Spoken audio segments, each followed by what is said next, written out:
भागवतम, अगर ब्रह्मचारी रहे तो और भी अच्छा है। स्कंद प्रथम अध्याय 9, भगवान श्री कृष्ण की उपस्थिति में भीष्मदेव का देह त्याग। श्लोक संख्या 42। अनुवाद एवं तात्पर्य कृष्ण कृपा मूर्ति श्री श्रीमद् अभय चरणारविंद भक्तिवेदांत स्वामी प्रभुपाद द्वारा। तम इमम् अहम् अजम शरीर भाजाम हृदि हृदि दिष्टितम् आत्मकल्पितानां प्रतिदर्शम इव नेकधारकमेकं समधिगतोऽस्मि विद्युत भेद मोह तम। उन श्री भगवान को इमम इस समय जो मेरे समक्ष है, अहम मैं, अजम अजन्मा, शरीर भाजाम बद्ध जीव के, हृदय में हृदय में धिष्ठितम स्थित आत्मा परमात्मा कल्पितानाम शुष्क चिंतकों का प्रतिदृशम प्रत्येक दिशा में इव सदृश न एकधा एक नहीं अर्कम सूर्य को एकम केवल एक समधिगतोऽस्मि मैं ध्यान में समाधिस्थ हूँ। विद्युत मुक्त होकर भेद मोह द्वैत की भ्रांत धारणा से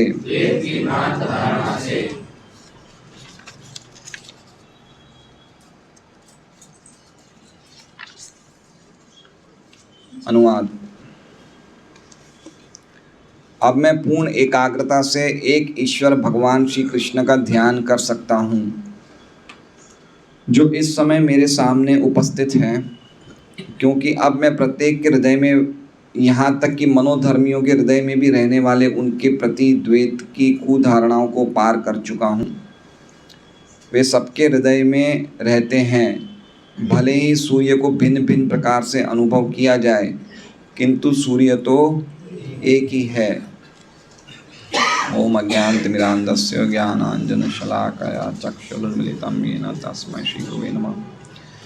नाम श्रेष्ठम् अनुमपि शचीपुत्रमत्र स्वरूपं रूपं तस्याग्रजं कुरुपुरीं माधुरीं गोष्ठवाटीं राधाकुण्डं गिरिवरम् अहोराधिका माधवाशां प्राप्तो यस्य प्रतितकृपया श्रीगुरुं तं तोऽस्मि। वन्देऽहं श्रीगुरोः श्रीयुतः पदकमलं श्रीगुरून् वैष्णवांश्च श्रीरूपं साग्रजातं सैगण्डरघुनाथान्वितं तं सजीवं साद्वैतं सावधूतं परिजनसहितं कृष्णचैतन्यदेवं श्रीराधाकृष्णपादान् सैगण्डललिता श्रीविशाखान्वितांश्च। गुरु वैष्णव भगवान तीने स्मरणाय विघ्नविनाशनाय निजवांछित पूरण। हरे कृष्णा कृष्णा कृष्णा हरे हरे, हरे राम राम राम हरे हरे। तो श्रीमद् भागवतम का ये श्लोक समझने के लिए थोड़ा सा हमें मतलब अच्छी तरह से समझना पड़ेगा। फिलोसॉफिकली इंक्लाइंड श्लोक है। इस प्रकार ये श्लोक भीष्मदेव बोलना चाहते हैं, उसमें वो क्या बताना चाहते हैं वो हम थोड़ा समझने का प्रयास करेंगे। तो तम इमम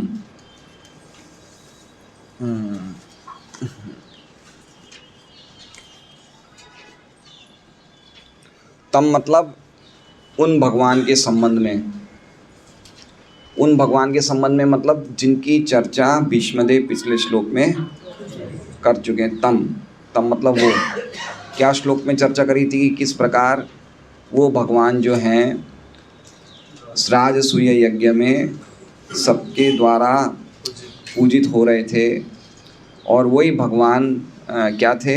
एक बहुत अच्छा शब्द बताया था, क्या बताया था? आविरात्मा है। आत्मा का अर्थ क्या था उसमें? अंतर्यामी परमात्मा। ठीक है। तो वो कह रहे हैं कि वो जो भगवान जिनको मैंने उस समय देखा था राजसूय यज्ञ में, वे ही सभी जगत के आत्मा हैं। अब उससे लिंक्ड ये है कि वो जो तम, वो जो तम मतलब जो भगवान को मैंने राजसूय यज्ञ में देखा था, और वो जो सबके हृदय में परमात्मा है, उनके बीच का जो भेद है, ऐसी मोह की दृष्टि मेरी समाप्त हो गई है। समझ रहे हैं? वो ये बोलना चाहते हैं कि तम मतलब राजसूय यज्ञ वाले कृष्ण, और इमम मतलब जो मेरे सामने खड़े हैं चतुर्भुज रूप में कृष्ण। ठीक है, तो भगवान किन के प्रति आसक्त थे? अरे भीष्मदेव कौन से रूप के प्रति आसक्त थे? हैं? पार्थ सारथी रूप में। भगवान ने जो भीष्मदेव अभी तक जो प्रार्थना हम सुन रहे हैं, उसमें भीष्मदेव ने कोई भी प्रार्थना पे ऐसा नहीं करा बोला कि मैं आपकी तरफ आ सकता हूँ। वो बार बार क्या कह रहे थे? पार्थ सके विजय सके, जो युद्ध में आपने अर्जुन का रथ हाँका, बस वही सब बातें कर रहे थे। तो वो समझाते हुए कह रहे हैं कि वो जो रूप थे और ये जो रूप है चतुर्भुज रूप जो मेरे सामने है, और जो अजन्मा है परमात्मा है, उन सब में जो मेरी भेद की दृष्टि थी वो अब समाप्त हो गई है। अब मैं सम्यक रूप से पूर्णता से उन भगवान को प्राप्त कर चुका हूँ या कर रहा हूँ, जो एक ही हैं, उनमें कोई भेद नहीं है। तो हम भी सब जानते हैं कि भाई भगवान तो एक ही हैं। ठीक है, हम भी ये समझते हैं ना कि भाई कृष्ण जो द्वारका में है, या कृष्ण जो वृंदावन में है, या जो कृष्ण जो कुरुक्षेत्र के युद्ध में एक है, हम भी तो समझते हैं। हम नहीं समझते? जो हृदय में परमात्मा है, वो जो कृष्ण सबको दर्शन दे रहे हैं, वो जो कृष्ण पार्थ सारथी रूप में, वो जो कृष्ण नारायण रूप चतुर्भुज रूप में, वो सब एक हैं, अलग अलग हैं? एक ही हैं। तो ये तो हम भी जानते हैं। तो भीष्मदेव कह रहे हैं कि मेरा ये जो भेद था देखने का, क्या कह रहे हैं? विदुत भेद मोह। विदुत मतलब चला गया, भेद मतलब डिफरेंस करने का, जो मोह था, जो मैं अलग अलग समझता था, वो मोह मेरा चला गया। समझ रहे हैं आप? समझे बात को? इसलिए मैंने कहा थोड़ा ध्यान से समझिए, इसमें कुछ ज़्यादा ही ब्रेन्स चाहिए, इसलिए हमने इस बार प्रसाद के बाद आइसक्रीम रखी है कि थोड़ा और अच्छी तरह समझ लीजिए, उसके बाद हम आइसक्रीम खाएंगे।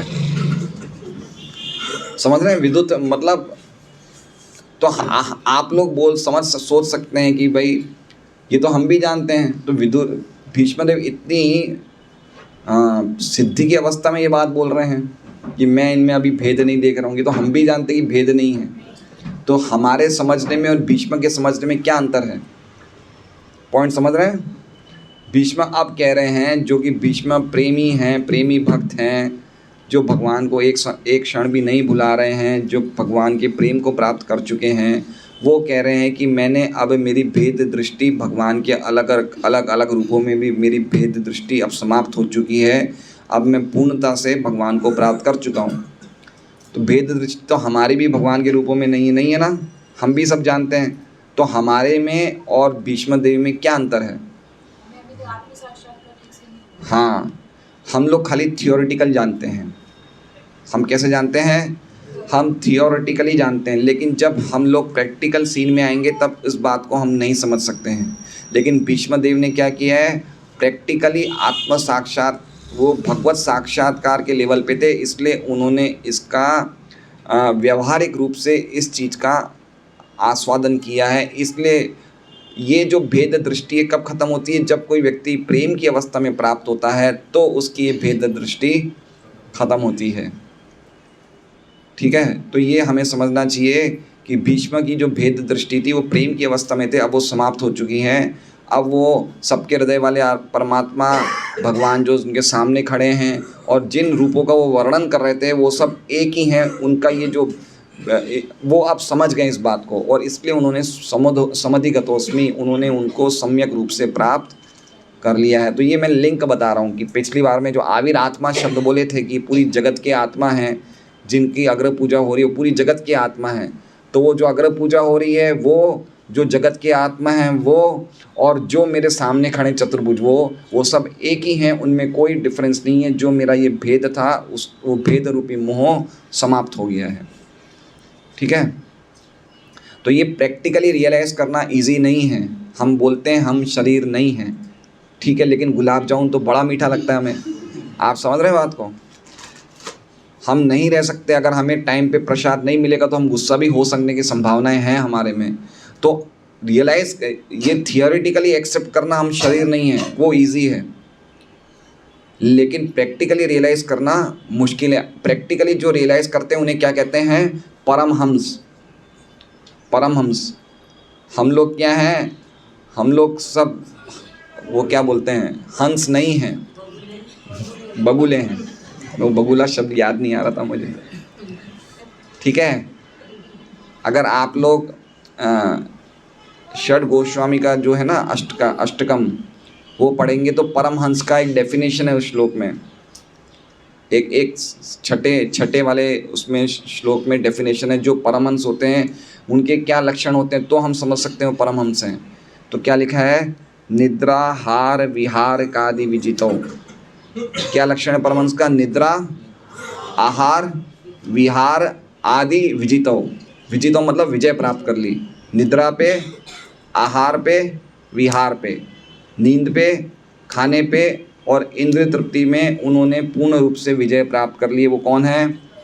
परमहंस। वो उनका स्पिरिचुअल प्लेटफॉर्म है। आप अगर चैतन्य चैतमत पढ़ेंगे तो माधवेंद्र पुरी थे, उनको पूरे 24 घंटे भगवान का नाम लेते रहते थे।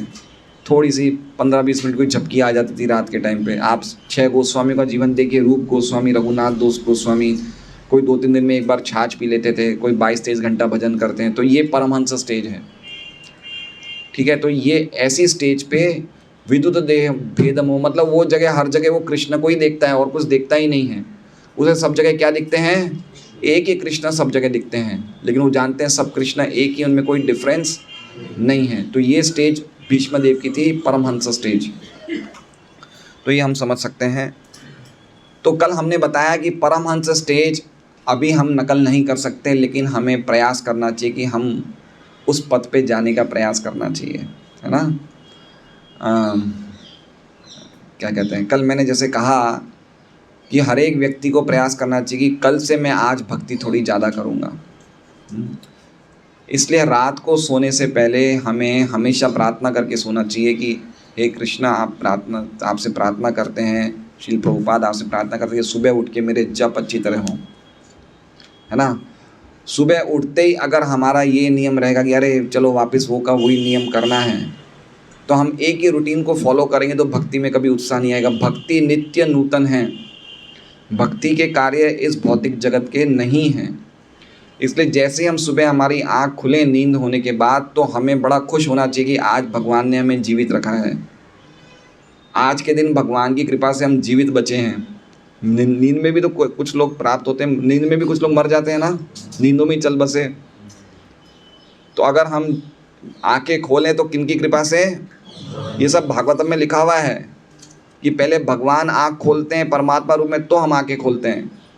पहले भगवान सुनते हैं तो हम सुनते हैं, पहले कृष्ण बोलते हैं परमात्मा रूप में, विराट रूप में, तो हम बोलते हैं। ये सब सेकंड कैंटो में अगर हम ढंग से पढ़ेंगे ये सब बातें लिखी है। ना तो हमारे सुनने की शक्ति है, ना देखने की, ना बोलने की, तो सब कुछ कृष्ण कृपा से हम उड़ गए हैं। तो चलो आज के दिन तो खूब भक्ति करेंगे, ऐसा उत्साह होना चाहिए सुबह से इतना उत्साह रहना चाहिए भक्ति में। तो कहीं जाके हम लोग धीरे धीरे स्टेप बाय स्टेप ऐसी अवस्थाओं में पहुंच सकते हैं। निद्रा, हार, विहारी सब कुछ ज़ीरो हो जाना चाहिए। Eating zero, sleeping zero, sense gratification, इंद्र तृप्ति ज़ीरो, तो परमहंस बनेंगे, ठीक है। तो ये हमारा सपना है, सच्चा हमें साकार करना है इस सपने को, ठीक है। तैयारी करने से शुरू कर देना चाहिए। एग्ज़ाम है हमारे, कैसे हम इस स्थिति पे पहुँचेंगे। डुप्लीकेट कॉपी मत करने जाएगा। प्रभुपाद जी के टाइम पे काफ़ी उनके शिष्य परमहंस अवस्था की कॉपी करने गए, 64 माला करने गए, कम खाने लग गए, लेकिन धीरे धीरे सब लोग जो करते थे 16 माला वो भी छोड़ दी, है ना। ये अभी हमारी स्टेज नहीं है, लेकिन ये स्टेज की हमें प्रार्थना करनी चाहिए। तो अब हम देखिए अर्थ देखते हैं। तो तम मतलब हमने समझ लिया, जिन कृष्ण की मैं चर्चा कर रहा था, इमम जो ये मेरे सामने खड़े हैं, अहम अहम मतलब मैं, अहम, ये क्या अहम जो शब्द है ये इसका जो कनेक्शन है सबसे आखिर में शब्द है विद्युत भेद मोह, उसके साथ आएगा कि अहम मतलब मेरा मोह भेद सब नष्ट हो गया, भेद मोह नष्ट हो गया। तो अहम वो है, वो नीचे वाली लाइन के साथ है लेकिन ऊपर जुड़ा हुआ अहम। अजन्म मतलब, अजम मतलब अजन्मा परमात्मा।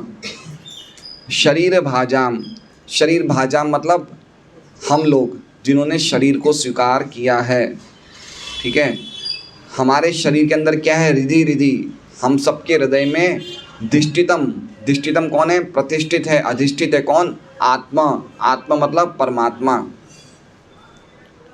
वो परमात्मा हम सबके हृदय में जो शरीर भाजा, शरीर भाजा मतलब शरीर की हमें आवश्यकता नहीं थी फिर भी हमने शरीर स्वीकार कर लिया।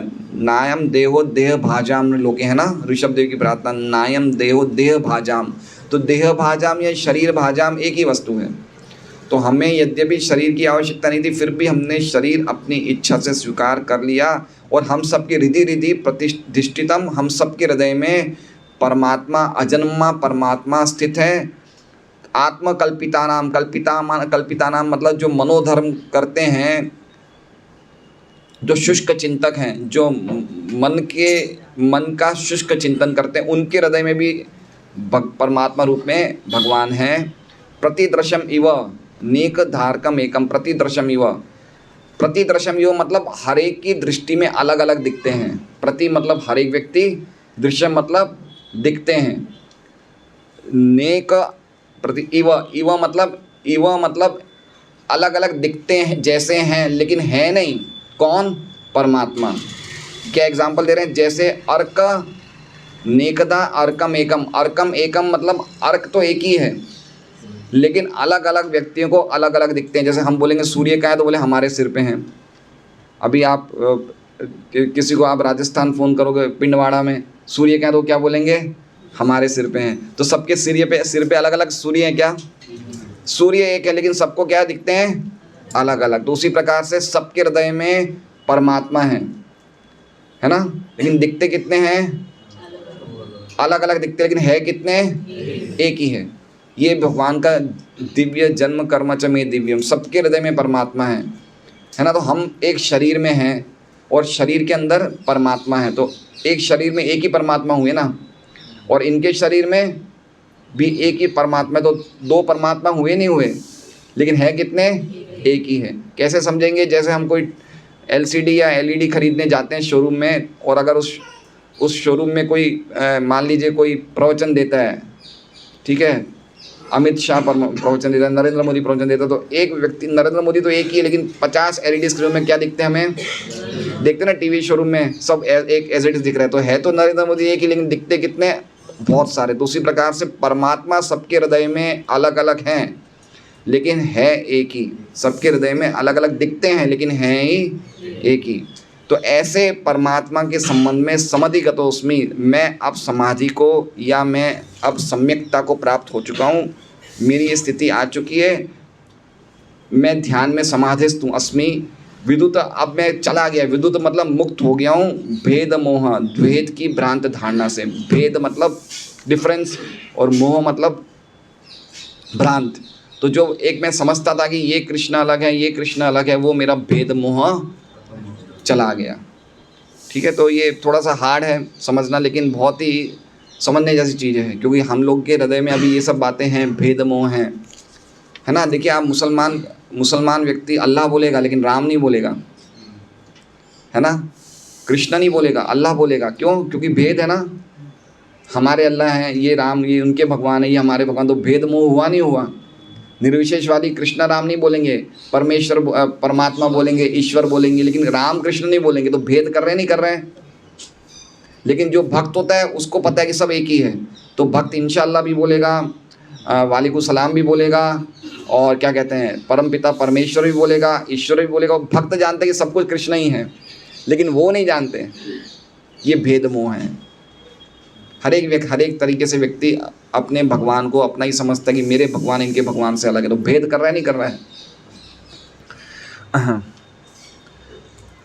तो देखिए अब ये श्रीधर स्वामी की व्याख्या है, हम समझते हैं, समझने का प्रयास करेंगे। तो आप लोग समझ रहे हैं, कुछ थोड़ा बहुत पॉइंट क्लिक हुआ आपको? जब करके आएंगे तो सब समझेंगे, जब ढंग से नहीं होंगे तो नहीं समझेंगे। हाँ, तो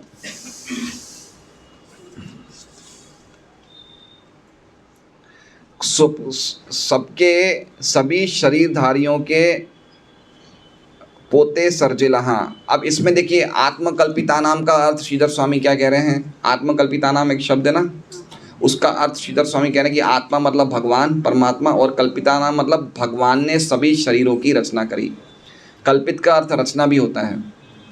तो आत्मकल्पिता नाम का अर्थ श्रीधर स्वामी बता रहे हैं कि सभी शरीरों की रचना करने वाले भगवान ने सबकी शरीरधारियों के सबके हृदय में अधिष्ठित रहते हैं, और सूर्य की तरह एक होते हुए भी हर एक की दृष्टि में अलग अलग तरीके से प्रस्तुत होते हैं। वो अजन्मा भगवान का, और मैं भेद और भ्रम से रहित हो चुका हूँ उस अजन्मा भगवान से संबंधित, और अब मैं उनको प्राप्त हो चुका हूँ। अब देखिए क्या कह रहे हैं, इसमें अलग अलग शब्द के अर्थ बता रहे हैं। वो अजन्मा को मैं पूर्ण रूप से अधिगत हूँ, प्राप्त हो गया हूँ। अधिगत का मतलब क्या बताया, प्राप्त हो गया, पूर्णता से मैंने प्राप्त कर लिया उस अजन्मा को, मतलब उस कृष्ण को मैंने पूर्णता से प्राप्त कर लिया है। पूर्णता का अर्थ बता रहे हैं भेद और भ्रम रहित।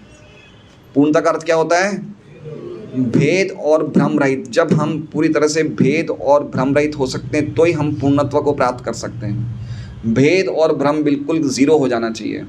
ठीक है, आगे बता रहे हैं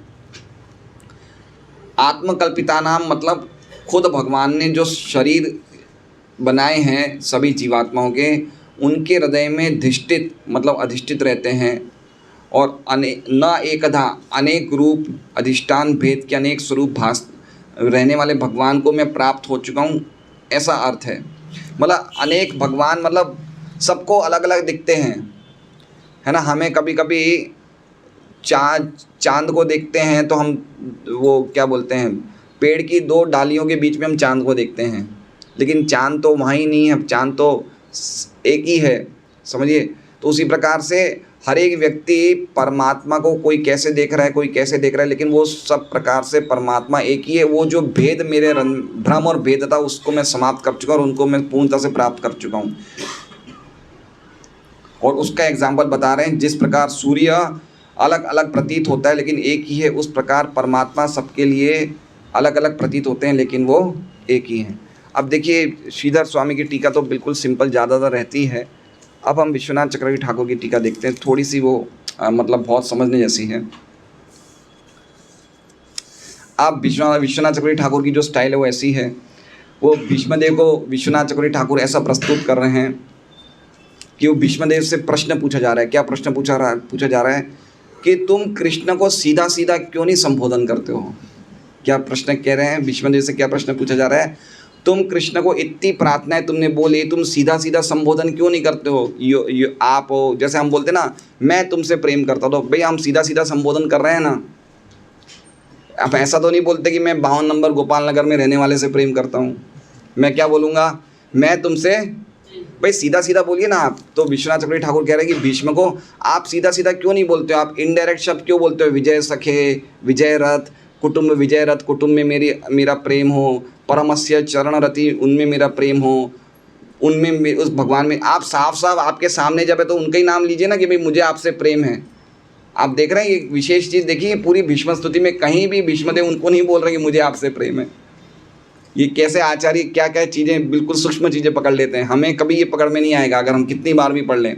लेकिन विश्वनाथ चक्रवर्ती ठाकुर कह रहे हैं कि पूरी स्तुति में खाली यही कह रहे हैं उनमें मेरा प्रेम हो, उनमें मेरा प्रेम। अरे जो सामने उनको तो बोलो कम से कम। तो ऐसा भीष्मदेव को पूछा जा रहा है कि आप सीधा सीधा क्यों नहीं भगवान को संबोधन करते हैं। तो इसलिए ये श्लोक उसका जवाब दे रहा है, वो बताने के लिए कि भीष्म खाली उसी पार्थ सारथी को चाहते हैं और किसी को। भीष्मदेव की ये इच्छा कि मुझे वही पार्थ सारथी की प्राप्ति हो, ये श्लोक इंगित करता है। अब देखिए तम शब्द का अर्थ विश्वनाथ चक्रवर्ती ठाकुर क्या बता रहे हैं। तम शब्द का बता रहे हैं कि मुझे वो तम मतलब जिसने अर्जुन का रथ खींचा, जिसने अपने हाथ में लगाम पकड़ी, जिसने अपने हाथ में चाबुक पकड़ा जिसके वो कौन है? वो तम है। मतलब जो भी पिछले श्लोकों में कृष्ण की चर्चा भीष्मदेव ने करी वो कौन है? तम वो। और इमम मतलब जो अभी मेरे सामने खड़े हैं वो इमम। लेकिन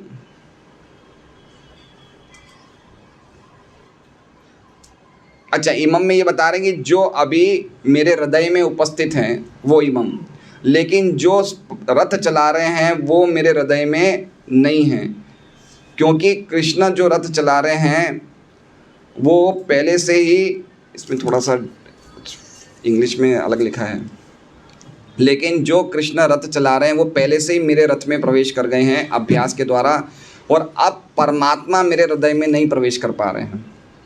समझ रहे हैं बात को? मतलब इमम मतलब क्या हुआ? परमात्मा। इमम मतलब क्या हुआ?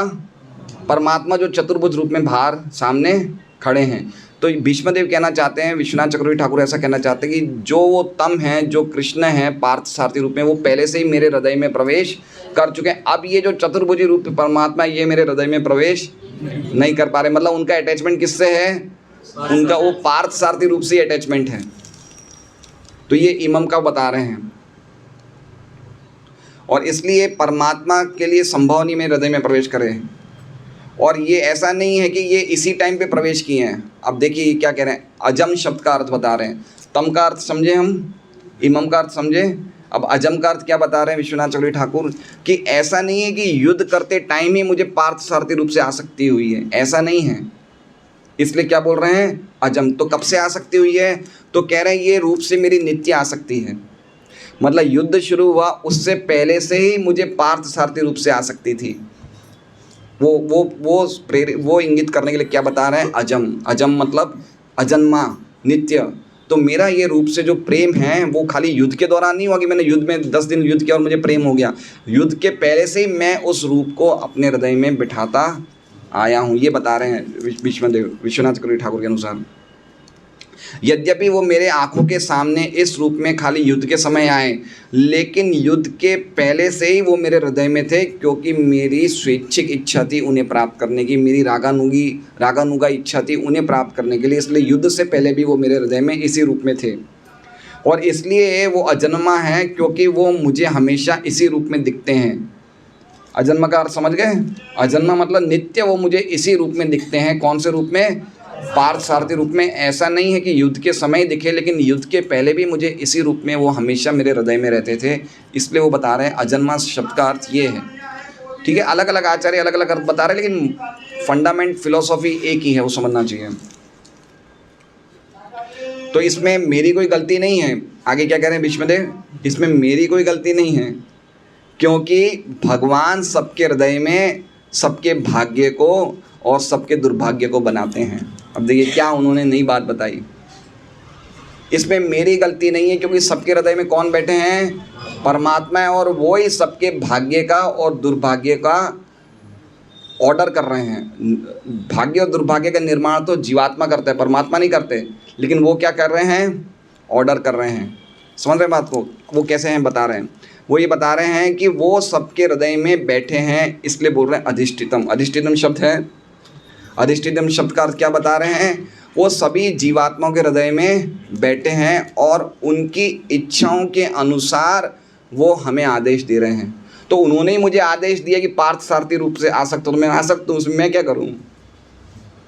समझिए, बहुत गहरी बात है कि उन्होंने ही मुझे उनकी सूचना के अनुसार ही मैं पार्थ सारथी रूप से आ सकता हूँ, तो मैं आ सकता हूँ। इसमें मेरी क्या गलती है? मेरी कोई गलती नहीं है, ये बताना चाहते हैं। क्योंकि परमात्मा सबके हृदय में शरीर भाजाम सभी जीवात्माओं के हृदय में बैठे हैं, और जैसा परमात्मा बोलता है वैसा वो करता है। ठीक है। अब परमात्मा हिरण्यकशिप को क्या बोल रहा है? प्रहलाद को मारो। और प्रहलाद को क्या बोल रहे हैं? कि इनसे बचो। ठीक है। परमात्मा चोर को क्या बोलते हैं? इनके घर में चोरी करो। और जो घर वाला उसको क्या बोलते हैं? इससे बचो। समझ रहे हैं? तो ये शब्द बता रहे हैं धिष्ठिताम। धिष्ठिताम मतलब परमात्मा सबके हृदय में विराजमान है, और हर एक व्यक्ति को अलग अलग डायरेक्शन परमात्मा दे रहा है, लेकिन इसमें परमात्मा की गलती नहीं है, इसलिए कहा जा रहा है शरीर भाजाम आत्मकल्पिता नाम। अब इसमें जो आत्मकल्पिता नाम है वो किसने लिखा है? क्योंकि हर एक आत्मा ही अपने शरीर की रचना करती है। श्रीधर स्वामी ने क्या लिखा था? आत्मकल्पिता नाम का अर्थ कि भगवान हमारे शरीर की रचना करते हैं। अब विश्वनाथ चक्रवर्ती ठाकुर क्या कह रहे हैं? हर एक आत्मा अपने शरीर की रचना। अब दोनों के आचार्यों के डिफरेंस, मीनिंग में कोई डिफरेंस है? डिफरेंस है, लेकिन मीनिंग अलग नहीं है। देखिए, परमात्मा ने हमारा शरीर बनाया है, बात सही है, लेकिन जीवात्मा शरीर बनाती है, ये बात गलत है सही है? बनाती है ना। अगर हम तमोगुण का संग बन करेंगे तो हमें क्या जानवर का शरीर नहीं मिलेगा? तो हमने अपने शरीर का निर्माण किया नहीं किया, तो वो मीनिंग भी गलत नहीं है। अभी हम भक्ति कर रहे हैं तो हम अपना आध्यात्मिक शरीर बना रहे नहीं बना रहे हैं, तो एक तरह से हमने भी तो अपने शरीर की रचना करी ना। तो दोनों के मीनिंग सही हैं। विश्वनाथ चक्रवर्ती ठाकुर कह रहे हैं आत्मकल्पिता नाम का अर्थ कि हमने अपने शरीर की रचना करी, वो भी सही है, और श्रीधर स्वामी कह रहे हैं कि भगवान ने रचना करी, वो भी सही है, क्योंकि अल्टीमेटली ये शरीर की रचना तो भगवान ने ही करी है, लेकिन हमारी इच्छाओं के अनुसार हम भी शरीर का निर्माण कर रहे हैं। हम जैसा चाहें ऐसा शरीर बना सकते हैं, ये हमारे हाथ में भी है। हम तमोगुण का संग करेंगे, तमोगुणी शरीर मिलेगा, कुत्ते बिल्ली का शरीर मिलेगा। हम नॉनवेज खाएंगे, गलत काम करेंगे तो हमें बिल्कुल अधोगति प्राप्त होगी। तो हमारे हाथ में है, तो शरीर की रचना एक तरह से हमारे हाथ में है, ये विश्वनाथ चक्रवर्ती ठाकुर कह रहे हैं, और उसके हिसाब से ही परमात्मा डायरेक्शन दे रहे हैं। परमात्मा की गलती नहीं है। तो मेरी पहले से ही परमात्मा ने डायरेक्शन दिया कि भाई तुम पार्थ सारथी रूप की तरफ जाओ, तो मैं क्या करूँ इसमें? ऐसा विष्णुदेव बोलना चाहते हैं। श्रुति कहती है यथाग्ने शूद्रा विश्वलिंगा विचरंती, बृहदारण्यक उपनिषद। अब ये एक श्लोक बता रहे हैं बृहदारण्यक उपनिषद का, कि जो आत्माएं हैं वो छोटी छोटी चिंगारियों की तरह अलग अलग जगह भ्रमण करती है ना। जैसे अगर हम देखेंगे कहीं जगह बड़ी आग लगी, जैसे होली की आग लगती है ना बड़ी, तो आग के आसपास चिंगारियाँ ऐसे भ्रमण कर रही है।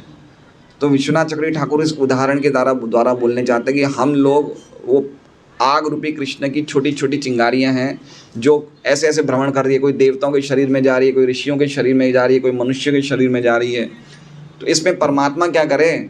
शरीर का तो पसंद हमने ही किया है। वो ये उदाहरण के लिए बता रहे हैं श्लोक कि हम लोग सब लोग अलग अलग चिंगारियों की तरह अलग अलग शरीरों में भ्रमण कर रहे हैं। अब देखिए आगे क्या कह रहे हैं भीष्मदेव। मुझे पता है कि जो सारथी हैं जिनको मैं तम कह के इंगित कर रहा हूँ, और जो ये चतुर्भुज रूप है द्वारका में जिनको मैं इमम कह के इंगित कर रहा हूँ, ये एक ही है। क्या कह रहे हैं भीष्मदेव? वो एक ही है। जैसे एक सूर्य हर एक व्यक्ति के सिर पे अलग अलग दिखते हैं, लेकिन वो अलग अलग नहीं है, वो एक ही हैं। व्यक्ति को अलग अलग सूर्य दिखते हैं वो उनकी भेद दृष्टि के कारण, लेकिन अब मेरी वो भेद दृष्टि समाप्त हो गई है। इसलिए कृष्ण जो मेरे हृदय में हैं, और जो युधिष्ठिर के हृदय में हैं, वसुदेव के हृदय में हैं, उद्धव जी के हृदय में हैं, नंद के हृदय में हैं, गोपियों के हृदय में हैं, वो प्रेम की दृष्टि से अलग अलग होंगे, लेकिन फिर भी वो एक ही है। समझ रहे हैं? अब जैसे श्रीमती राधा रानी है, वो भी भगवान को द्वारका रूप में देखना पसंद नहीं करती है, वो भगवान को श्याम सुंदर रूप में ही पसंद करती है ना। नंद महाराज भी कृष्ण को हाथी घोड़े के वेश में अच्छे नहीं लगते, उनको लाला के रूप में अच्छे लगते हैं। तो भक्तों को भी अलग अलग रूप अच्छे लगते हैं। अब आप मेरी बात समझिए, अगर आप रोज़ यहाँ मंगल आरती करेंगे 25 साल तक, तो आप सुबह किन को देखेंगे? राधा श्याम सुंदर को देखेंगे। अब मान लीजिए अभी कभी आप 25 साल में एक बार आप इस्कॉन मंदिर चले गए मंगल आरती दर्शन करेंगे, तो आप देख तो रहे हैं राधा दामोदर को, लेकिन आपको याद किन की आएगी? तो ये प्रैक्टिकल बात है। तो उसी तरह से भीष्मदेव ने कहा कि मैंने लाइफ टाइम प्रैक्टिस खाली पार्थ सारथी रूप को ही देखने करी, लाइफ टाइम क्या मैं पहले से उनको ही देखता रहा हूँ, नित्य है। अब मैं आप में मेरा अटैचमेंट कैसे होगा? समझ रहे हैं बात को? ये भीष्मदेव कहना चाहते हैं। इसी प्रकार वसुदेव जी के कृष्ण अलग हैं, युधिष्ठिर अलग कृष्ण को, मतलब कृष्ण अलग अलग रूप में वो करते हैं, लेकिन है तो कृष्ण एक ही। ये जो मेरा भेद मोह था ये समाप्त हो गया, वो भीष्मदेव यहाँ पे बोलना चाहते हैं। मैं जानता हूँ एक ही कृष्ण है, लेकिन प्रेम के तारतम्य के अनुसार वो अलग अलग प्रतीत होते हैं, लेकिन फिर भी कुछ भी हो, मैं अपना स्वाभाविक आसक्ति भगवान के पार्थ सारथी रूप के लिए कभी नहीं छोड़ सकता। यद्यपि मैं भगवान के चतुर्भुज रूप को भी देख रहा हूँ, लेकिन उसमें मुझे कोई इंटरेस्ट नहीं है। मतलब बता रहे हैं कि है तो एक ही, लेकिन मेरा जो अटैचमेंट है पार्थ सारथी रूप में ही है। मतलब ये देखिए भीष्मदेव का ये आखिरी प्रार्थना है, इसके बाद भीष्मदेव की कोई प्रार्थना नहीं है, ये लास्ट है। ये 43वें श्लोक में सूतवाच है, ठीक है। तो भीष्मदेव की लास्ट प्रार्थना, मतलब अल्टीमेटली वो कहना चाहते कि जो मैं साक्षात्कार कर रहा हूँ, जो मैं अल्टीमेट प्राप्ति कर रहा हूँ, वो व्यक्ति भगवान की कर रहा हूँ, निर्विशेष की नहीं कर रहा हूँ। वो बताना चाहते हैं कि वो पार्थसारथी रूप में भगवान की प्राप्ति कर चुके हैं। मतलब अल्टीमेट जो रियलाइजेशन है, अल्टीमेट साक्षात्कार वो है, वो ब्रह्म का नहीं है, ना ही परमात्मा का है, वो भगवान का है। और वही बात प्रभुपाद जी अभी अपनी तात्पर्य में समझेंगे। समझ रहे हैं बात को? भीष्मदेव को परम सिद्धि प्राप्त हुई है, वो क्यों प्राप्त हुई है? क्योंकि अल्टीमेट उनका जो अंततः जो उनका साक्षात्कार था वो परमात्मा का नहीं था, ना ही निर्विशेष ब्रह्म का था। वो किनका था? वो एक व्यक्ति का था, वो परम व्यक्ति पार्थसारथी भगवान का था। ये बात बताना चाहते हैं। तो विश्वनाथ चक्रवर्ती ठाकुर की कैसी लगी टीका आपको? अगर समझेंगे आप तो बहुत अच्छी है। और ये टीकाएं प्रभुपाद जी ने कहीं ना कहीं अपने तात्पर्य में सब मिक्स करी है। तो प्रभुपाद जी के तात्पर्य पढ़ने से हम सभी आचार्य की टीका पढ़ लेते हैं। ये तो मैं क्लास देने के हिसाब से पढ़ता हूँ, बाकी अगर हमारे पास टाइम नहीं तो हम अलग से टाइम निकालने का प्रयास नहीं करें। पढ़नी चाहिए आचार्य की टीका, लेकिन अगर हम प्रभुपाद जी की टीकाएँ पढ़ रहे हैं तो ऑलरेडी उसमें सब आचार्य की टीका, विश्वनाथ चक्रवर्ती ठाकुर, श्रीधर स्वामी, मेन जो आचार्य हैं उन सब की टीकाओं का समाविष्ट हो जाता है। अब प्रभुपाद जी तात्पर्य में क्या बोल रहे हैं हम देखते हैं। भगवान श्री कृष्ण एक ही परम भगवान हैं, लेकिन उन्होंने अपनी अचिंत्य शक्ति द्वारा अपने आप को अनेक पूर्णांशों व विभिन्न अंशों में विस्तारित कर रखा है। अब देखिए इसमें समझिए बात को, प्रभुपाद जी तात्पर्य में क्या बोलना चाहते हैं कि हर जगह कृष्ण हैं। अणु में भी कृष्ण हैं, हमारे सबके हृदय में परमात्मा रूप में भी कृष्ण हैं। सर्वव्यापी जो निर्विशेष ब्रह्म है वो भी कृष्ण का रूप है। ये जो विश्व का रूप है वो भी कृष्ण का ही रूप है। जो गोलोक में रहते हैं वो भी कृष्ण है, जो वैकुंठ लोक में रहते हैं वो भी कृष्ण है। तो अल्टीमेटली जितने भी कृष्ण हैं सब एक ही हैं। वही चीज़ प्रभुपाद जी बताना चाहते हैं कि वो सब अलग अलग उनके अंश हैं, लेकिन अल्टीमेटली कृष्ण एक ही हैं, उनमें कोई डिफरेंस नहीं है। वह अपनी अचिंत्य शक्ति द्वारा अपने आप को अनेक पूर्णांशों व विभिन्नांशों में विस्तारित कर रखा है। तो पूर्णांश और विभिन्नांश मतलब समझ रहे हैं? पूर्णांश लिखा है और विभिन्नांश लिखा है, मतलब समझ रहे हैं आप लोग क्या मतलब है? लक्ष्मी नरसिंह प्रभु, पूर्णांश और विभिन्नांश है, शब्द है, दो शब्द है, पूर्णांश और विभिन्नांश। उन्होंने अपनी अचिंत्य शक्ति द्वारा अपने आप को अनेक पूर्णांशों व विभिन्नांशों में विस्तारित कर रखा है। लक्ष्मी नरसिंह प्रभु बताइए। पूर्णांशों और विभिन्नांशों में विस्तारित कर दिया है। सत्यराज आप बताइए। मतलब भगवान पूर्णांश में और अपने विभिन्न अंशों में भी। तो पूर्णांश किसको बोलते हैं और विभिन्नांश किसको बोलते हैं? पूर्णांश किसको बोलते हैं? पूर्णांश, हाँ। और विभिन्नांश, विभिन्नांश मतलब हम लोग। पूर्णांश मतलब विष्णु तत्व और विभिन्नांश मतलब जीव तत्व। जीव तत्व जो हैं वो भगवान के हम भगवान के अलग अलग अंश, मतलब हम भगवान से अलग हो रखे हैं अंश। लेकिन पूर्णांश मतलब भगवान और पूर्णांश में कोई भेद नहीं है। मतलब शक्ति से देखा जाए तो पूर्णांश और कृष्ण में कोई डिफरेंस नहीं है, लेकिन हम लोग पूर्णांश नहीं है। हमारे में शक्ति में हम लोग लिमिटेड हैं, भगवान अनलिमिटेड हैं। हम विभिन्नांश हैं, हम अलग हो चुके हैं भगवान से और अलग ही हैं। और पूर्णांश क्या है? वो सब एक ही हैं, या स्वांश भी बोल सकते हैं, पूर्णांश भी बोल सकते हैं। तो वो समझना चाहिए। द्वैत की धारणा उनकी इस अचिंत्य शक्ति के बारे में अज्ञान के कारण है। श्रीमद् भगवद गीता 9.11 में भगवान कहते हैं कि जो अल्पज्ञ हैं मात्र वे ही उन्हें मनुष्य मानते हैं। क्या श्लोक है? अवजानन्ति मां मूढ़ा मानुषीम तनुमाश्रितम्। तो जिनको जो मूढ़ हैं वो क्या मानते हैं? भगवान को मनुष्य मानते हैं, लेकिन भगवान मनुष्य नहीं है। ये देखिए ये सब रियलाइजेशन की बातें हैं। हम भी कुछ समय तक, हम भी अभी तक पूरी तरह से रियलाइज़ नहीं हुए। थियोरेटिकली हम एक्सेप्ट करते हैं, लेकिन जब हम प्रैक्टिकली एक्सेप्ट करेंगे कि भगवान परम सत्य हैं, मनुष्य नहीं, तो हम किसी भी व्यक्ति से बैर नहीं रखेंगे। आप समझ रहे हैं? राग द्वेष वैर जो भी है, राग भय क्रोध, ये सब क्यों है? ये अभी तक हमें प्रैक्टिकल एक्सपीरियंस नहीं हुआ, हम खाली थियोरिटिकल एक्सपीरियंस किए हैं, इसलिए हमें में वैर की। निर्वैर सर्वभूतेषु यो, है ना, 11वें अध्याय के आखिर में निर्वैर। जब तक हम निर्वैर नहीं होंगे तब तक हम नहीं उनको रियलाइज़ कर सकते हैं ये बातों को, और जब तक हम रियलाइज़ नहीं करेंगे तब तक निर्वैर होते रहेंगे हम, अरे वैर होते रहेंगे हम। ये हाई रियलाइजेशन की, ये सब रियलाइजेशन के पॉइंट्स हैं, साक्षात्कार की ये सब बातें हैं। ऐसे अल्पज्ञ व्यक्ति भगवान की अचिंत्य शक्तियों को नहीं जानते। वे अपनी अचिंत्य शक्ति से सबके हृदय में उसी प्रकार विद्यमान है जिस प्रकार सूर्य संसार भर के लोगों के सामने विद्यमान है। श्री भगवान का परमात्मा रूप उनके पूर्ण अंश का विस्तार है। परमात्मा रूप भी कंप्लीटली भगवान का परम सत्य का पूर्ण विस्तार नहीं है, खाली भगवान का मतलब स्वयं परम सत्य का एक विस्तार है परमात्मा। परमात्मा जो है वो आध्यात्मिक जगत में नहीं है, परमात्मा कहाँ है, भौतिक जगत में ही है। भगवान के वैकुंठ धाम में या गोलोक धाम में परमात्मा नहीं है, वहाँ पे स्वयं कृष्ण है। परमात्मा का काम क्या है, जैसे प्रभुपाद जी कहते हैं जब कोई मेला होता है तो मेले में पुलिस का एक बड़ा स्टेशन एक छोटा तंबू लगाता है। वो पुलिस का तंबू मेला जब तक रहेगा 5 दिन तब तक ही तंबू रहेगा, मेला ख़त्म तंबू गया। तो उसी प्रकार से ये भौतिक जगत है तो परमात्मा की आवश्यकता है, भगवान के धाम में परमात्मा की आवश्यकता नहीं है, इसलिए परमात्मा भी भगवान का एक अंश है। परम सत्य कृष्ण है। बहुत हाई बात है, समझ लीजिए ये बातें, समझ लीजिए, लिखे हैं, स्पष्ट लिख रहे हैं प्रभुपाद जी कि परमात्मा रूप उनके पूर्ण अंश का विस्तार है। परमात्मा कौन है, क्या नाम है वो विष्णु का जो परमात्मा है, शिरोदकशाही विष्णु। जो सबके हृदय के परमात्मा है वो शिरोदकशाही विष्णु हैं। जो ब्रह्मांड के परमात्मा है वो गर्भोदकशाही विष्णु हैं, और जो सभी ब्रह्मांडों के परमात्मा है वो महाविष्णु हैं। ये सब श्वांश है, सब पूर्णांश हैं, सब अवतार पूर्णांश हैं। मतलब वो नहीं, शक्त्याविश नहीं, विष्णु तत्व, विष्णु तत्व जितने वो सब पूर्णांश हैं।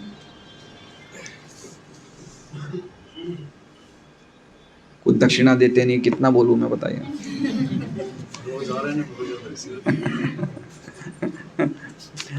इस प्रकार श्री भगवान वे अपने व्यक्तिगत तेज के विस्तार द्वारा ब्रह्म ज्योति के जाज्वल्यमान तेज के रूप में अपना विस्तार करते हैं। ब्रह्म संहिता में कहा गया है कि ब्रह्म ज्योति उनका व्यक्तिगत तेज है, अतः उनमें तथा उनके तेज ब्रह्म ज्योति या परमात्मा रूप में उनके पूर्ण अंशों में कोई अंतर नहीं है। मतलब बताना चाहते प्रभुपाद जी की ब्रह्म ज्योति, परमात्मा, कृष्ण ये सब एक ही है। अच्छा, ये भौतिक जगत का निर्माण किससे होता है पता है आपको? ब्रह्म ज्योति से। ब्रह्म ज्योति जिसका कोई रूप नहीं है वो इस भौतिक जगत को बनाती है। जितने भी अनंत ब्रह्मांड है उन सब के रचना कौन करती है? ब्रह्म ज्योति। इसलिए जो निर्विशेषवादी है वो ब्रह्म ज्योति के आगे नहीं जा पाते, उनको लगता है ब्रह्म ज्योति सब कुछ कर रही है, इसलिए वो बोलते हैं कि ब्रह्म ज्योति में हमें लीन होना है, वही हमारी अल्टीमेट सिद्धि है। लेकिन ये ब्रह्म ज्योति क्या है? वो भगवान के शरीर की कांति है। यस्य प्रभा प्रभवतो, प्रभा है, उनकी प्रभा है, उनकी वो है, क्या कहते हैं, लस्टर है, भगवान के शरीर की अंग कांति है। तो ब्रह्म ज्योति के आगे भी कृष्ण है, तो इसलिए ब्रह्म ज्योति से पूरा जगत का निर्माण हो रहा है। लेकिन ब्रह्म ज्योति कृष्ण का ही, कृष्ण ही ब्रह्म ज्योति का आधार है। कहाँ लिखा है गीता जी में? कहाँ लिखा है गीता जी में? कृष्ण ही ब्रह्म ज्योति का आधार है। गीता जी में कहाँ लिखा है? 14वां अध्याय आखिरी श्लोक, ब्रह्मणो ही प्रतिष्ठा हम, ब्रह्म की भी प्रतिष्ठा मैं ही हूँ।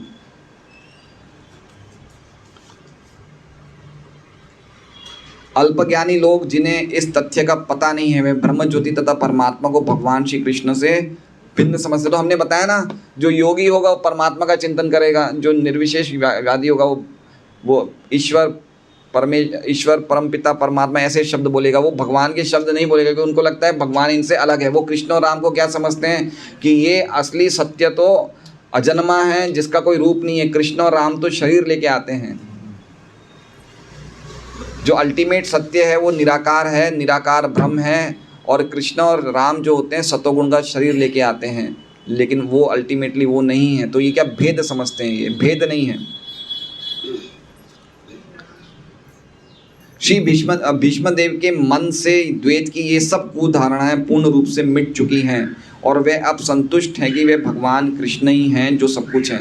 मतलब वो शरीर छोड़ते टाइम जब उन्होंने कृष्ण को देखा हृदय में, तो वो समझ गए कि यही कृष्ण जो हैं वही कृष्ण अल्टीमेट सिद्धि है। जरूरी नहीं है कि मुझे अब अपना मन परमात्मा में लगाना है या निर्विशेष ब्रह्म में लगाना है। जिसपे मेरा मन लगा हुआ है पार्थ सारथी, वही सब कुछ है, वही ये चतुर्भुज है, वही सबकी आत्मा है, वही सब कुछ है। तो मैंने जो अब मन लगाया, मन में मैं बिल्कुल कंप्लीट स्टेज पे हूँ। भीष्म पूरी तरह से अपने आप को कंफर्म कर रहे हैं कि मेरी जो सिद्धि है परफेक्ट मैंने कर ली है। जैसे अर्जुन भी ये बात पूछते ना कि आपका कौन आपका अच्छा भक्त है, निर्विशेषवादी या सगुणवादी, बोल रहे हैं ना अर्जुन 12वें अध्याय में पहले पूछते हैं। तो भक्त लोग अपने आप को कंफर्म करते रहते हैं कि जिस मार्ग पे चल रहा हूँ सही है नहीं है। तो भीष्मदेव ने कंफर्मेशन बताया कि उन्होंने एक व्यक्ति को प्राप्त किया है, तो अल्टीमेटली निर्विशेष ब्रह्म और परमात्मा है, उसी भगवान के सब अलग अलग विस्तार हैं, लेकिन अल्टीमेट सत्य भगवान है, एक व्यक्ति है, कृष्ण है। ये बात बताना चाहते हैं। ये अनुभूति महात्मा या भक्तों को ही प्राप्त होती है, जैसा कि भगवद गीता 7.19 में कहा गया है। कौन सा श्लोक है? बहुनाम जन्मनाम अन्ते ज्ञानवान मन प्रपद्ये वासुदेव सर्वमिति समात्मा दुर्लभ है। वासुदेव कृष्ण ही सब कारणों के कारण है। ये जो रियलाइजेशन है, ऐसे महात्मा बहुत दुर्लभ है। बहुत जन्मों के बाद ये ज्ञान मिलता है। और हमें कब मिला? हमें खाली एक परंपरा में आने से मिल गया। क्या लगता है आपको, ये इजी है ज्ञान प्राप्त करना कि कृष्ण ही सभी कारणों के कारण है? क्या लगता है, इजी है ये? कितने घर हैं गोपाल नगर में? गोपाल प्रभु 200 घर हैं। आप 200 घर में चले जाइए और पूछिए परम सत्य भगवान कौन है, सबके अलग अलग आंसर होंगे। खाली इसकी बात नहीं कर रहा हूँ, कोई भी सोसाइटी में, कोई भी बिल्डिंग में, कोई भी आप कम्युनिटी में चले जाइए, कोई भी बराबर जवाब नहीं दे पाएगा। लेकिन चूंकि हमें ज्ञान प्रॉपर परंपरा में मिल रहा है, इसलिए हमें तुरंत हमें जो जन्म उपरांत नहीं मिल सकता था वो ज्ञान हमें मिल गया है। ईजी नहीं है ये। कुछ कह रहे हैं भगवान बहुनाम जन्मनाम अन्ते, कृष्ण को भगवान मानना। ये अर्जुन, खाली कंस को इतना पता था कि विष्णु को नहीं मारा जा सकता, उसमें मुक्ति मिल गई कंस को। कंस को इतना जरूर पता कि विष्णु को मारा नहीं जा सकता है, तो इतना जानने से कंस को मुक्ति मिल गई है। तो कृष्ण को समझना, इसलिए तो कहा है जन्म कर्म च, खाली इतना समझने से कंस को मोक्ष प्राप्त हो गया। तो हम लोग जो प्रेम भाव से भक्ति करेंगे तो हमें क्या नहीं मिलेगा, समझने जैसी बात है ये।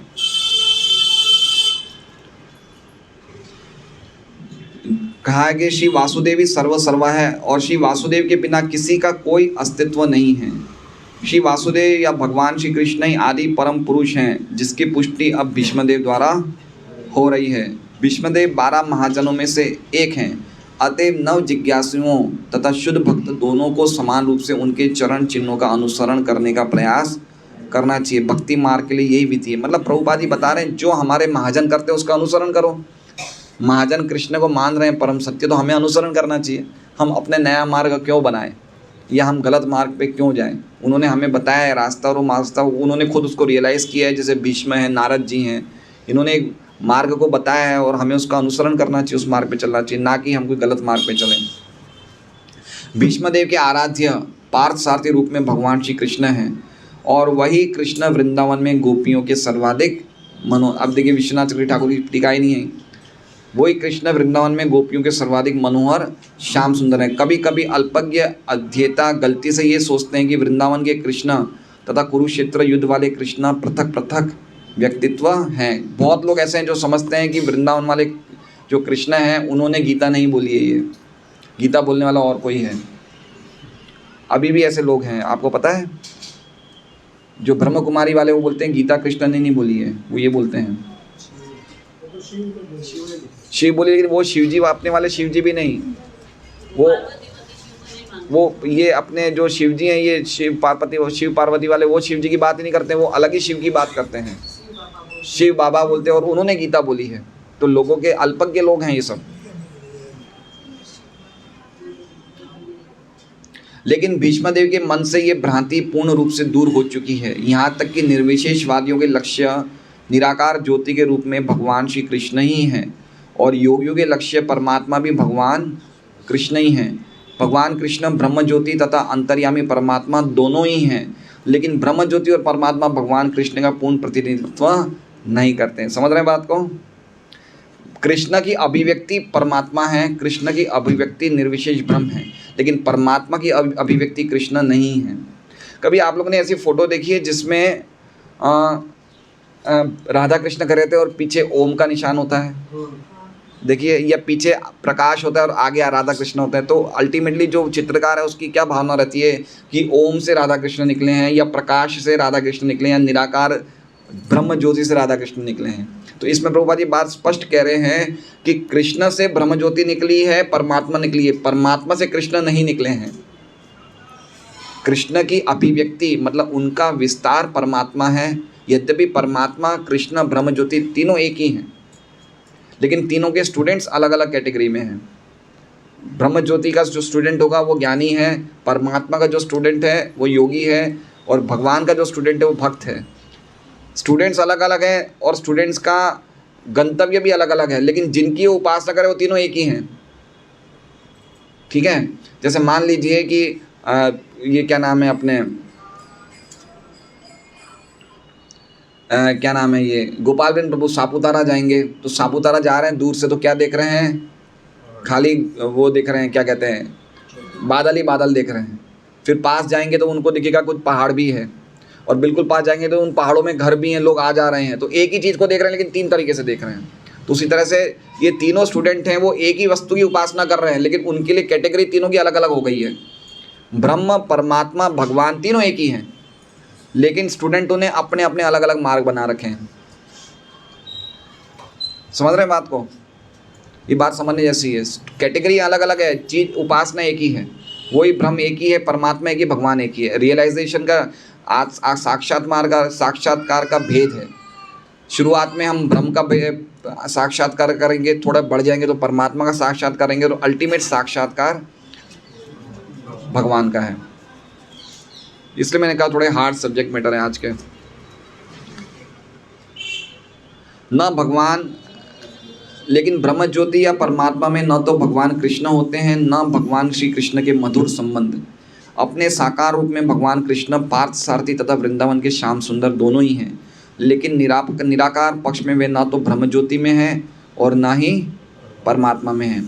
भीष्मदेव जैसे महान भगवान कृष्ण के इन विभिन्न स्वरूपों का अनुभव कर सकते हैं, अतः वे भगवान कृष्ण को समस्त स्वरूपों का उद्गम जानकर एकाग्रता से उन्हीं की पूजा करते हैं। मतलब भीष्मदेव को प्रॉपरली इस चीज़ की अनुभूति हो गई कि जो भी मैनिफेस्टेशन है या जो भी अभिव्यक्तियाँ हैं वो सब कृष्ण ही से ही हो रही है और कृष्ण ही परम सत्य हैं। उनकी अनुभूति भीष्मदेव को बिना कोई डाउट के कंप्लीटली हो चुकी है।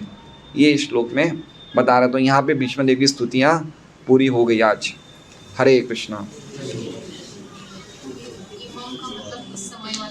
इस समय जो मेरे सामने खड़े हैं चतुर्भुज कृष्ण, नहीं चतुर्भुज रूप था। जो भगवान युद्ध क्षेत्र के बाद आए ना, वो चतुर्भुज रूप में खड़े थे, दर्शन दे रहे थे भगवान।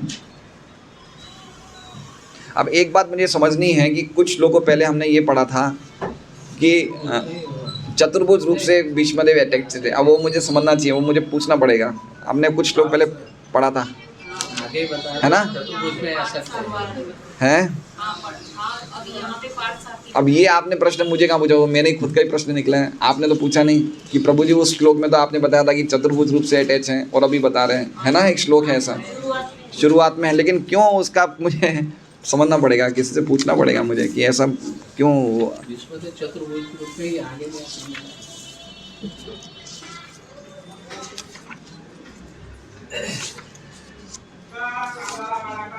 इसमें यहाँ कहाँ इसमें लिखा है कि चतुर्भुज रूप में थे?